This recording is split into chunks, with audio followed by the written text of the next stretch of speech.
Hello, everyone. Okay, so I just want to get right into this because I feel like this is going to be a long video.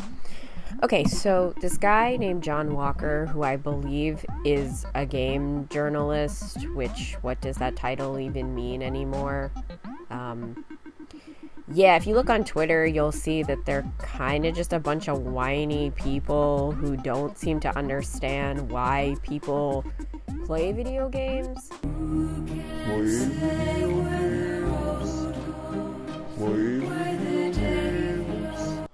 You know, for somebody who calls himself a game journalist, neither can they play games nor do they really understand why games are enjoyable.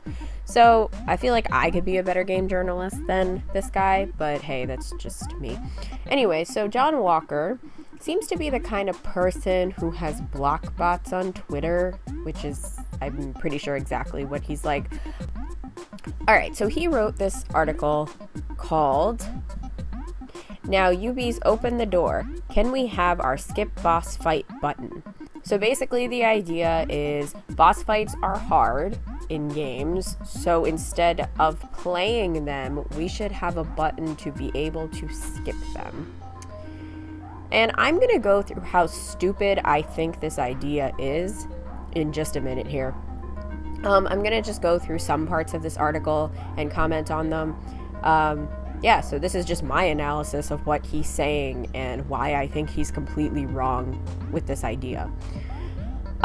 Just a disclaimer, you know what, if you're one of those people who really feels like you need a skip button, that's totally fine, but I would honestly suggest that you don't play video games. I suggest that you use another medium of entertainment. Rather than video games, I suggest a movie or a book, something that you don't have to really interact with. You're just absorbing it as it's happening. We'll call it a static medium because it's not for you to interact with. I don't even know if that's a real term, but I think it sounds really smart. So I'm going to just start calling stuff like that static media, static media, because medium is singular. Okay, anyway, I'm just going to read the forward and you guys can follow along with it. I'll post a link to this article. Ubisoft made a fascinating announcement this week. They revealed that the latest Assassin's Creed is to add a discovery tour mode, removing all of the combat and challenges from the game to let players just freely experience their in-depth recreation of ancient Egypt. It's fascinating to me because it's a big deal. And goodness me, it shouldn't be a big deal, because games should be delighted to include modes that remove all their difficulty and challenge, and players should cheer when they hear about it. When I read this, seriously, I thought he was being ironic. I completely thought he was being sarcastic, which is why I was like, why is this article getting so much hate? He's obviously calling out how dumb that is. But imagine my shock when I read the rest and I got really angry. So essentially, his argument is that if you remove the difficulty of games, everybody can enjoy them. He basically says that people who argue that there's value in a challenge when playing a video game are elitist jackasses who want to alienate them. He uses this kind of wording, us versus them. He says that us, which I guess I would include myself in because I'm a quote-unquote gamer. I enjoy video games. I consider them my hobby. He says that the reaction against these thoughts is one of us and them, and a desire to keep them from getting near the us.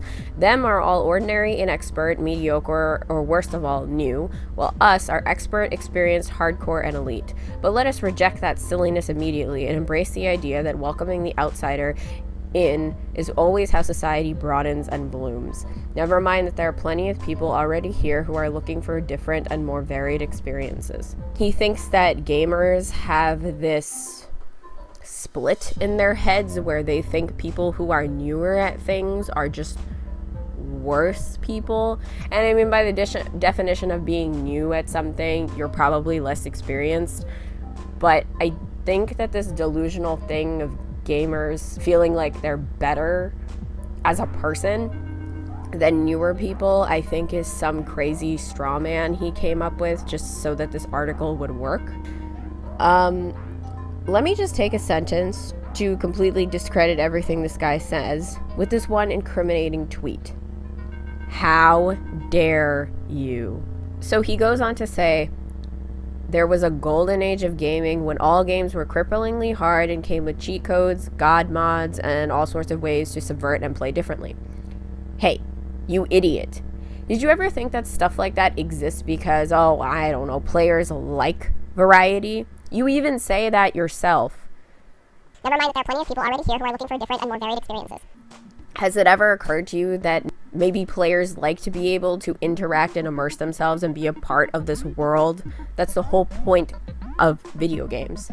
He goes on to say, and despite the outright terror that articles like this are harming their precious gaming, that the outsiders are changing games to what the self-identifying us perceive as worse, we're currently experiencing a heyday for super high difficulty, super challenging, extremely tough games like we never have before. Funny that. So if you click on this link that says outright terror, it just links back to this article. It's a bit weird, and I guess it was supposed to be like this kind of joke or something. It's not a very good joke, but whatever. Now he says, outsiders are changing games to what the self-identifying us perceive as worse. Citation, please. What are these outsiders you're talking about? Are you referring to the people making the games or to the people playing them? Okay, so he bought Breath of the Wild, and he says, it's an extraordinary game, vast and intricate and ludicrously alive. But because it's a Zelda game, hell, because it's a Nintendo game, it has boss fights. And I can do them. They're much easier than the average. I still hate them. I'm just going to point out that he's making his own analysis of video games that he's played. They're much easier than the average. So, are you in us, or are you in them? Or are you in us that's advocating for the them? And I'm going to use his terms because frankly I don't use these terms and I haven't met anybody who does. So yeah. He goes on to say, I hate them for me because I find them incongruous to the rest of the game they're in. There are exceptions, games where a boss is in fact a sequence that asks you to employ all you've learned so far, the gaming equivalent of a comprehension test, and these work so well, but they're rare like rubies, and it's almost always just a difficulty spike. But I also hate them for other people. Those who aren't as good at games as I am, I'm average good at games, for whom I know these are not boss fights but endpoints. They are massive, impassable obstacles between them and the fun they could be having. Guys, I had to stop for a second here and take a breath. This entire paragraph was super painful to read, and just reading it to record this, I'm cringing again and I'm getting angry. The gaming equivalent of a comprehension test. Well, doesn't it only make sense that when you play something, you get tested on it so that the game knows you're ready for the rest of it, where the difficulty will obviously increase? Why would I want to play a game where it just gets easier and easier? You start a game, you know, it's like a hill. You get to the climax and then you come down, and that's how it is. That's how everything is. That's how books are. You start at the beginning where the story is kind of vague and you're still learning things, and then it gets more in depth, and then there's a good, climax, and then there's a conclusion. When he said, I hate them for other people, those who aren't as good at games as I am average good at games. Holy shit. What does that even mean? How could you possibly... I am average good at Zelda.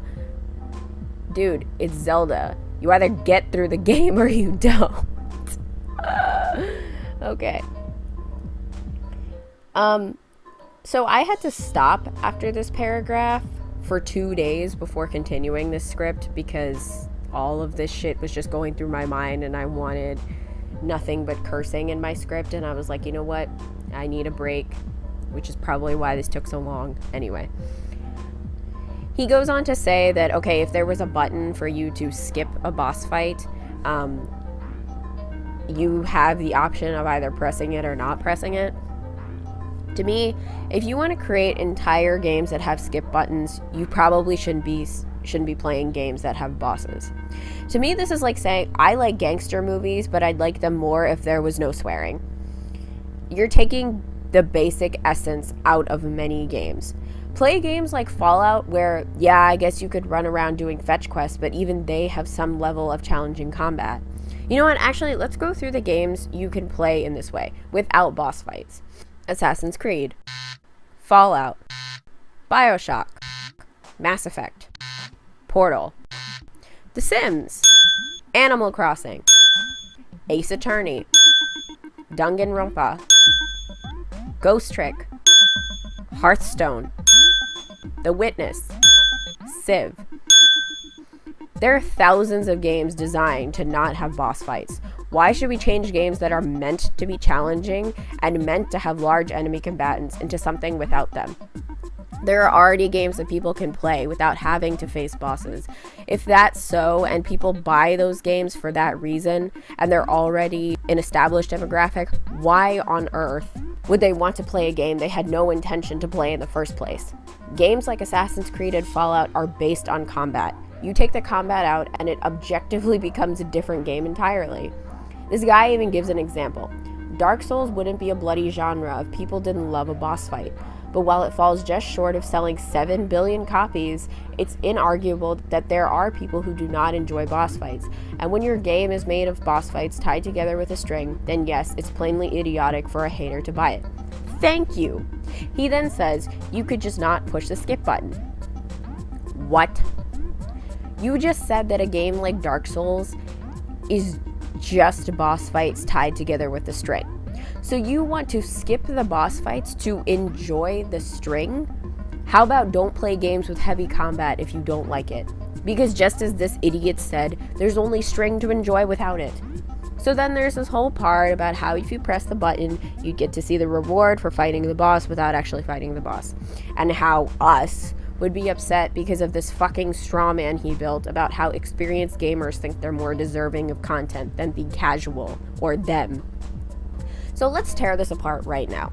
If I'm a loyal customer of a game series, let's say Mass Effect, if I consistently pay $60+ to enjoy every Mass Effect game, and because I love the game so much and want to see all of it, I pay for DLC and all the extra shit like outfits and skins and stuff, I'm obviously a very loyal fan.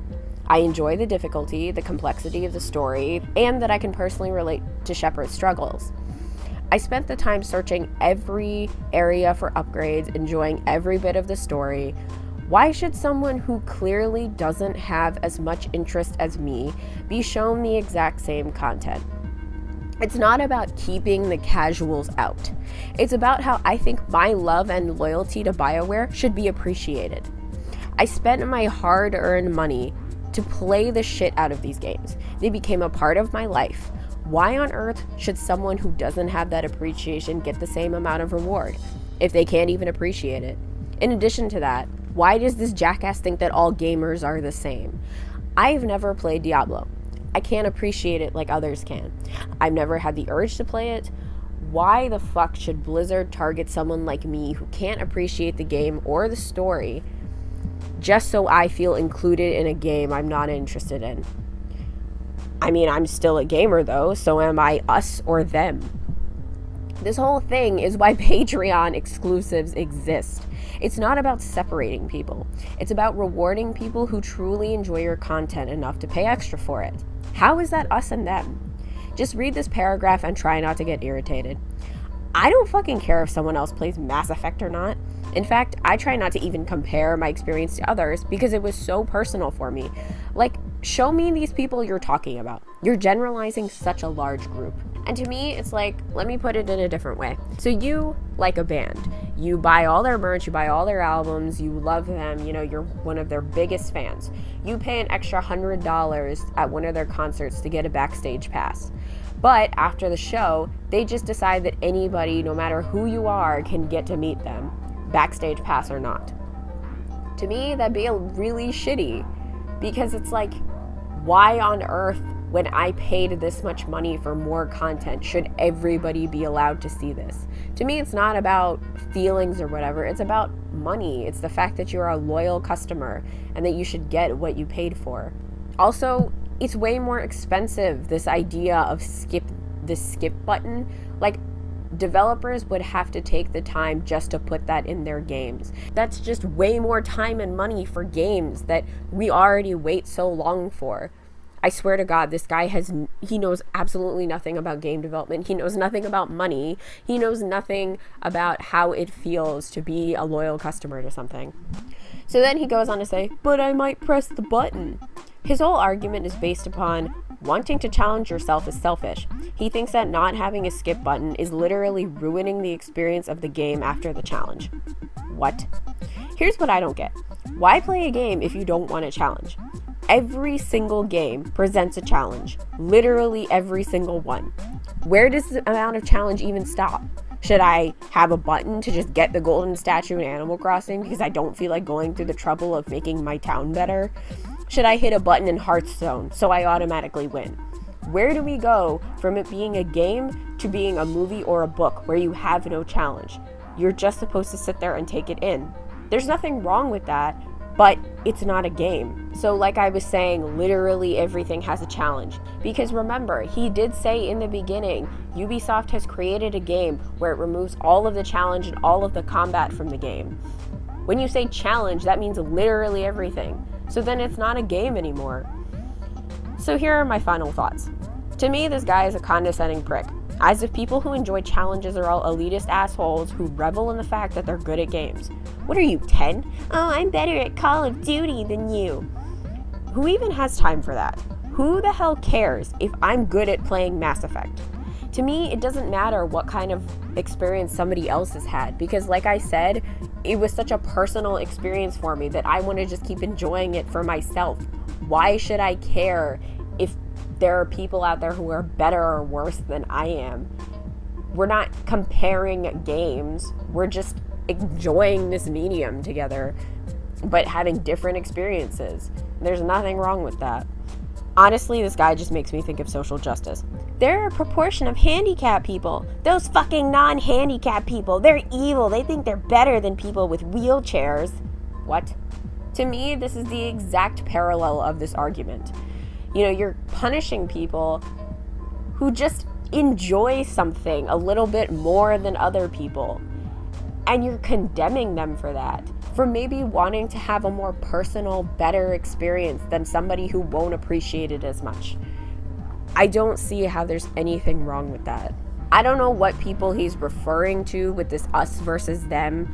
I've never met anybody like that. But if they exist, let me tell you, you fake imaginary people who I've never met, stop being a dick. You're making everybody who enjoys challenges look bad. I don't even know. I figure I should just call these imaginary people out.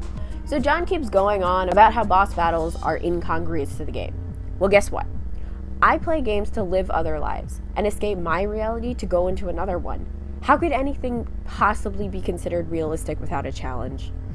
In reality, you face horrible adversaries like your feelings about yourself, maybe depression, losing a family member, losing your best friend, a heartbreak. But in a game, you can turn all of these things into physical manifestations and conquer them. Think about it. Feelings about yourself. Think about Uncharted 4, where Nate's having like a crisis about whether he should tell Elena that he enjoys going on these dangerous adventures and that he's addicted to them. Think about depression, where in BioShock Infinite, Booker gambles, he drinks, he smokes, he has nothing better with his life because he traded his daughter. Think about losing a family member like in Fallout 4. Your spouse is killed in front of your eyes and your child is taken. Think about a heartbreak like in Injustice, where Superman accidentally kills Lois Lane and his unborn child. I can't really comment on that because I don't really know too much about it, but still, thank you to my Discord friends for giving me that one. I think if you played a game that had no bosses and no real challenge, it wouldn't be enjoyable. Games give you the ability to live another life. If I wanted to take in the media without interacting with and subsequently relating to it, I'd watch a movie. And there's nothing wrong with that. This brings me to my final point. I don't know why John thinks that boss battles are insurmountable challenges. They're not supposed to be. They're supposed to be difficult enough to experience some sort of triumph and determination to continue with the game. I'd honestly like to meet this guy and ask him how shitty at video games he is. If you can never ever pass a boss, even though you really think it through, and you do it a bunch of times, and you still don't get it, there's something wrong with you. It's not fucking Dark Souls, which is absolutely beatable through trial and error. Games aren't designed to be completely unbeatable. The whole point is that there's a challenge and that there's this sense of amazingness and your endorphins start running whenever you beat this boss. And not just that, but it almost seems childish that you want to skip the challenge and go straight to the reward. That's not how life works, and that's not how video games work.